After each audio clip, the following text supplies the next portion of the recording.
Hello and a very warm welcome to a brand new edition of To The Point with me, Frank Pereira, on Rajya Sabha Television. After a relatively calm first week of the winter session of Parliament, week 2 has seen some rather usual or something that we used to acrimonious scenes within the halls of Parliament. To talk about what's happening in Parliament and to talk about the opposition strategy, I have with me on the program today a very special guest. He is the General Secretary of the Communist Party of India, Mr. Sitaram Yechury. Mr. Yechury, thank you for joining me on Rajya Sabha Television. Welcome. Let's talk about what's happening in Parliament. We saw a relatively calm first week of Parliament. After that, we saw some, acrimonious scenes within Parliament itself. Is it a combined opposition strategy to try and drive home a point? Well, I wouldn't say it was a calm first week. The first week had a lot of intense debate, and in that debates there was no calm. There was a lot of disquiet on what was happening in the country and what we had expected this government to do, and a lot of disappointment that this government has not risen to the occasion by at least committing many a thing that they should commit being in government. So I wouldn't say it was calm. It was calm in the sense there was no disturbance in the house, but it was very, very, very tumultuous in the sense of the issues that were raised and discussed. Indeed, there were lively debates inside Parliament, and we all enjoyed to see lively debates. That's what parliamentarians are supposed to be doing. That's right. But that's not what's happening now. Well, that is again the problem of what is the current issue that comes up at a time when the Parliament is in session. Well, there are some who are feeling very aggrieved about a matter, which they have their point of view, saying that the same yardstick is not being applied to other cases of that are there before the courts in the country. But anyway, the point is that it's a matter before the judiciary, and if the government is being biased on picking and choosing, you can't pick and choose over matters of delivery of justice. So there is some disagreement on that, but we would want, the left has been saying that we want the Parliament to function, and we have seen the productiveness of the Parliament when it functions. You want the Parliament to function, so what is your view on one of the government's most crucial bill that it wants to be passed in this winter session of Parliament, that is the GST bill? What are your views on the GST bill? You see, you have to understand certain matters. The GST bill has a history which goes back to at least a decade. This was a proposal introduced by the then Manmohan Singh government. And at that point of time, there was an empowered group of state finance ministers that was set up to consider the GST. The chair of that group was the Left Front Finance Minister of West Bengal then. They submitted a very detailed study and a report. And what we have in the Parliament today is a legislation based on that. So the left's role was already there in terms of the recommendations that came.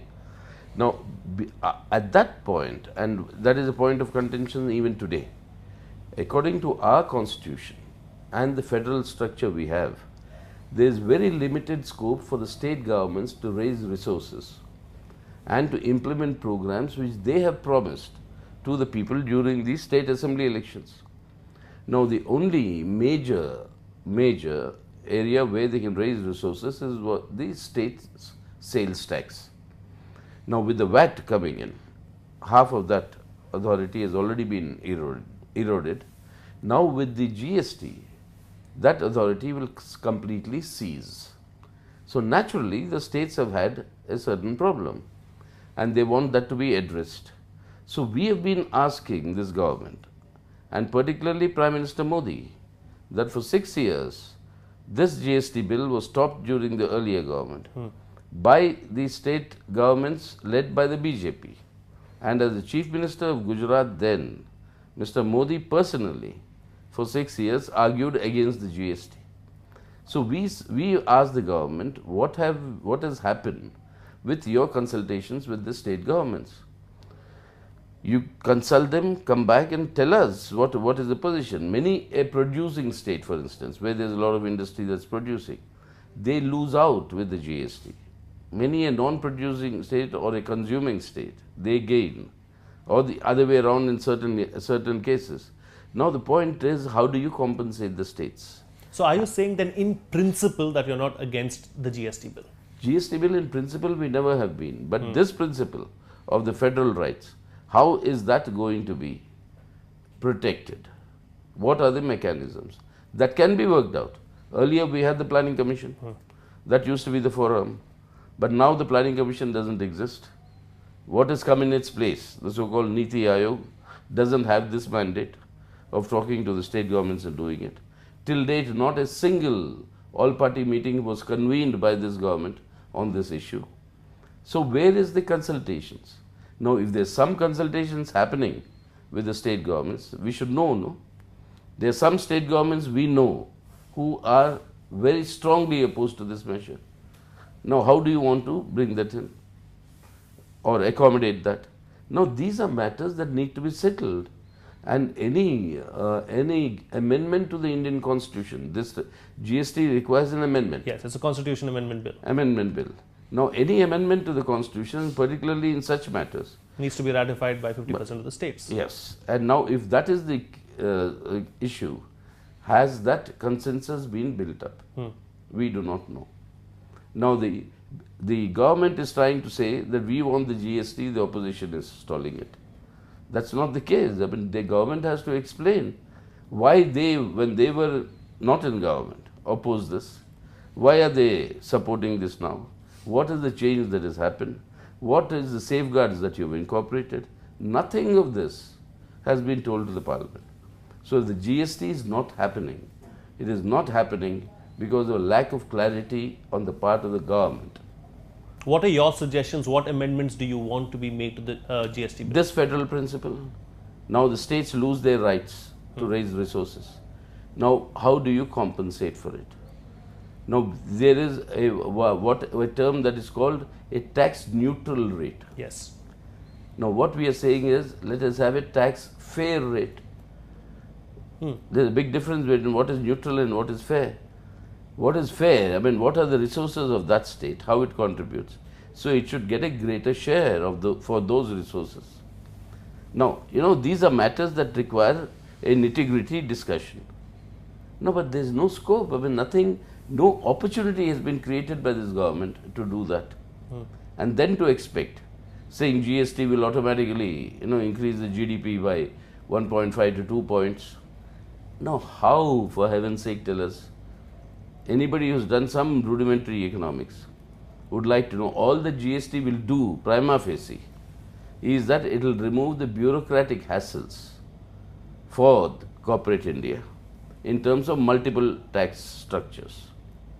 Okay, uniform tax structure that removes a lot of bureaucratic hassle, fine. But how does it provide an impetus for growth?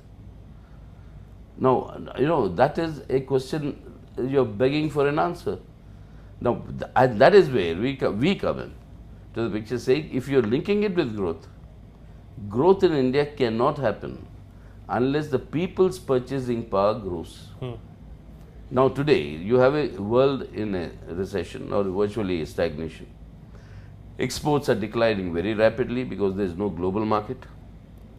Now, you cannot compete in the global market with many of the main players. Now, how do you grow? By asking investments to flow in. Fine, investments, even if they flow. It is also a question mark. Suppose they flow. You've opened up all the areas for the FDI. Even if they flow, what they produce, where are they going to sell that? If what is produced is not sold, neither profits are made nor growth will happen. No, how can you achieve that? By increasing the purchasing power of our people. Instead, what is this government doing? The global oil prices are at one of the lowest. But 9 times your prices of petroleum products have been hiked. Your dal is now sky high, the price of it. Now you are having new cesses that are being put, Swachh Bharat cess. Now, you know, you already have a road cess, an education cess, a Swachh Bharat cess. Now you want to add on a Skill India cess. Now all these are burdens that go directly to the people. And whatever disposable income even normal middle classes have in our country, that is shrinking. And the poor, you have agrarian distress, farmers committing suicides, industry is not taken off, so employment is not growing. So where do people have the money to buy what is being produced or what will be produced? I think we've discussed the GST bill in detail and we've given it enough time. So let's move on and talk about something else. Before we move on to some of the other bills, I want to talk to you about intolerance. This is something that you raise time and again in Parliament and outside Parliament as well. Why do you feel that there is this issue of intolerance and the government is not doing anything about it? First of all, you see, if you tell me, if somebody tells me that I should eat this, I should not eat this, I should wear these sort of clothes, I should not wear these sort of clothes. This is the God I pray to, not the God I would want to pray to. But the government has not said any of that. No, but listen to me. But I may not want to pray to any God. Government has not said it. But people in government are saying it. Ministers of the government are saying it. Members of parliament belonging to the ruling party are saying it. What were we asking from the Prime Minister of the country? He said all that we are asking the Prime Minister of India and this government which is under oath of this very constitution. All we are saying is according to our own law, we can take action against these people who are spreading such communal hate. Now, if I go to Bihar and campaign against the BJP, I am told you go to Pakistan. I mean, I've got no right to be here. Now, what else is this but intolerance? If you have Gharwapasi or you have, let's say, love jihad, I mean, how can you, and our constitution guarantees fundamental right that irrespective of caste, creed and gender, or sex is the word that we use in the constitution, equality for all citizens. Now, if you prescribe what you're doing like this, if on allegations of eating beef, people are lynched, Dalits are burnt, now what else is this? And this is the intolerance which goes against the grain of what is India. And that is why we are concerned. And the reason why we are concerned, government may not be saying or doing anything of this. But why is the government silent and not even telling us that they'll take action?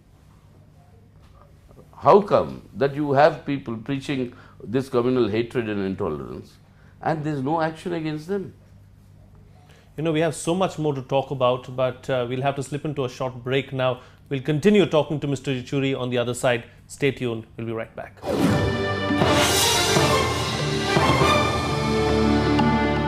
Welcome back. You're watching Rajya Sabha Television in conversation with the General Secretary of the Communist Party of India, Mr. Sitaram Yechury. Mr. Yechury, let's talk about the left and what plans you have for the left in the years to come, or the months to come actually, not even years, because there are two very crucial polls, Kerala and West Bengal, and you certainly want to make an impression and want to make a comeback in these two states. That's right. Well, we are gearing ourselves up to this. It's a very big battle. And as far as Kerala is concerned, we have registered a very big victory in the recent local body elections, where the entire state goes to polls, so to speak. And we've had an unprecedented victory there, which is good news as far as we are concerned. We'll have to ensure that that continues till the assembly elections. But as far as Bengal is concerned, there's a very serious problem. And that problem there is that we are now combating what we would call politics of terror and intimidation and violence. If people are allowed to cast their vote without the fear of such consequences, then it's a very good chance for the left to make a comeback there. But that is something which we are very apprehensive about. We have already lost, as far as the CPIM is concerned, I can tell you, we have already lost more than 500 of our comrades in the last few years. Thousands upon thousands actually have to leave their place of habitation, their home, and go somewhere else for safety. Now this is the reality there. Now therefore, I don't think it's democracy at play in Bengal, because we've had worse than what we are talking about intolerance at the center in the state of West Bengal in various aspects. So the people's resentment and anger, which should reflect in the election, question is whether it would be allowed to reflect or not. We are battling it. We'll continue to battle. But I think it's a very serious issue before Indian democracy itself. And that is a big challenge for us. We are gearing up to take up the challenge. Are you ready for the polls? Are you ready? Are you poll bound? I mean, Whenever polls come, we are ready. And we believe that that is what all parties in our country must be. But we are ready. But we are ready, we are telling you the constraints in which Bengal elections will take place. you know, somewhere the youth have felt disenchanted with the left, because in the past we've seen that the youth were really the driving force of the left. But of late, over the last 5 or 10 years, we've seen a little bit of disenchantment. So how are you reaching out to the youth and trying to bring them back into your fold? You see, there have been very, very structural reasons for this as well. If you notice, in the period that you're talking about, the last decade or so, there's been a very rapid rise of all your private educational institutions, your private universities, etc. In none of these, you have the right for students' unions to exist. So students' unions, students' debates, students' politics, this was the arena in which the student, all of us, I mean, all of us were actually exposed to the various things that were there, and they took positions. So that is the attraction for the youth towards the, not only the left, but to politics. I wouldn't say it's a problem only with the left in our country. This structural change has actually depoliticized the youth, which is dangerous for the country. And that depoliticization is going on. We are trying to resist it. In many places we are. How are you trying to resist it? In the sense that we are reaching out to these students who otherwise are not being, I mean, they cannot reach out, be reached out to, or they do not have the opportunity. You just look at the IIT Madras, a study circle on discussing Ambedkar and Periyar. I mean, on that there were restrictions imposed. So if the youth and the students are not going to discuss all these issues, how do you expect them to play a very meaningful role in nation building? Now, that is something, it's a long-term fight, but we are today, we are reaching out to the youth outside of the educational institutions, such educational institutions. And in many of the traditional educational institutions, you see the youth organization is coming back in a big way. Whether it's in Bengal, whether it's in Kerala, whether it's in Rajasthan, whether it's in Himachal. So it's not that the youth have deserted you, but the structural situation in the country is such, and that is dangerous not only for political parties, but I believe for nation building itself. You remember, we are 2/3 of our population are youth. Yes. We are the youngest country in the world today. And it's all the other issues of demographic advantage we have, etc., leave them aside. But if this youth of ours is not aware politically, if it doesn't take part in nation building positively, then it's a problem for the country itself. But we are trying to tackle it. Now, there are various ways in which you have to reach out to the youth. Social media is one of that, very important. You know, talking about social media, that's a bus that you missed, because, you know, the left has so many intellectuals and you could have really capitalized on the entire, you know, social media mania as such, but that's something that you did not do. No. Would you? Well, there may be a time lag. There may be a time lag, but yes, but we are overcoming the time lag, and you will see it soon. I mean, you know, it's already much strides have been made in the social media, and you'll find the left a very powerful, No, there is feature. potential there, because at Of the course. end of the day, the left is a bunch of intellectuals, and, you know, they could have made most use of social media, but that does not happen. That has not happened. Would you at least, you know, concede that that did not happen, and maybe now you're trying to catch up? There was a lag, I concede, and now that is being, attempts are there to catch up, and I think we are catching up, and we are catching up, and very soon you'll find it difficult. But remember, the left doesn't play the game of commercialized social media. I mean, you know, you could buy followers, I believe, today from some countries at a certain price, and, you know, and do up all those tricks in social media, which we don't do, and I don't think there's a need for it.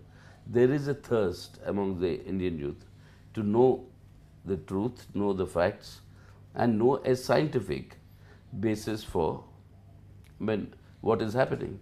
I mean, you'd be surprised. Many of our speeches in Parliament on the Constitution are now, I mean, students have got back in me, saying that about my intervention there, saying that this is a good, class for us in political science. I mean, how the Indian Constitution evolved, etc. Yes. So very good. I mean, there's a very, very, what do you call? I was very, very happy with the response. That if this is happening with our youth, then it's very good. So don't blame the youth. You have to blame the situation today, whereby the youth is deliberately being kept out of political awareness, and we need to break it, and that's being broken. One more allegation made against the left is the fact that, you're anti-reforms. I say that because the BJP has time and again said that you've been anti-GST bill, you've been anti-land acquisition bill, so you're anti-reform. No, but that is the, I mean, can't you just see through the game? I mean, what is reform, tell me? We have said, tell me any pro-people reform, where have been anti? We have been promoting it. Rural employment, that's also a reform. Huh? We moved it, we pushed it, and that has really saved the lives of, I think, some millions of people in rural India. For a food security bill. You're against FDI as well? No, FDI for what? You tell me. We said FDI should come in, which if it augments my production capacities. FDI coming in to take over existing production capacities of no use. FDI must come in order to enlarge employment opportunities, not deplete them, like the FDI in retail trade, for instance. Or FDI must come in that will upgrade India technologically. Let these three conditions be satisfied. Where is the opposition by the left? Now instead, what are you doing? FDI in defense production, FDI in trade, FDI in banking, FDI in insurance. Now what is this for? The global economy is tottering. You want these multinational corporations, etc. They're looking for markets. They're looking for new source of raw material and cheap human capital. They want to bolster their profits. You're giving them the opportunity. How does it help you, tell me? How does this foreign capital coming into the India help me if it doesn't create employment? And if people don't have money to buy what they will produce, how will it help me? Now that is the question we ask, and that's a straightforward, simple question, which is very, very uncomfortable for the people. You tell me today, if after 20 years of reform of Dr. Manmohan Singh as finance minister in 1991, look at all the indicators that he quoted in that speech. I've said that in Parliament. All the indicators that he quoted in that speech, whether it's your trade deficit, whether it's economic growth, whether it's the rate of inflation, all the parameters that he quoted are worse off today. What have reforms given you? So ask these questions also. No, are they not relevant? Are farmers committing suicide? They call the annadatas of our country. If they are committing suicides, distress suicides, if our youth is moving around aimlessly because jobs are not being created, what is this reforms leading to growth? You have one India, a shining India, 100 billionaires. So you say, damn good, but everything is doing hunky-dory. And on the other hand, your census data gives you 90% of Indian households, 90% have an income of less than 10,000 rupees a month. Is that growth? Growth for whom? One final question, because the Parliament is in session. Do you see any legislative business being taking place in the next few days? If the government of the day builds a consensus, it will happen automatically and very smoothly.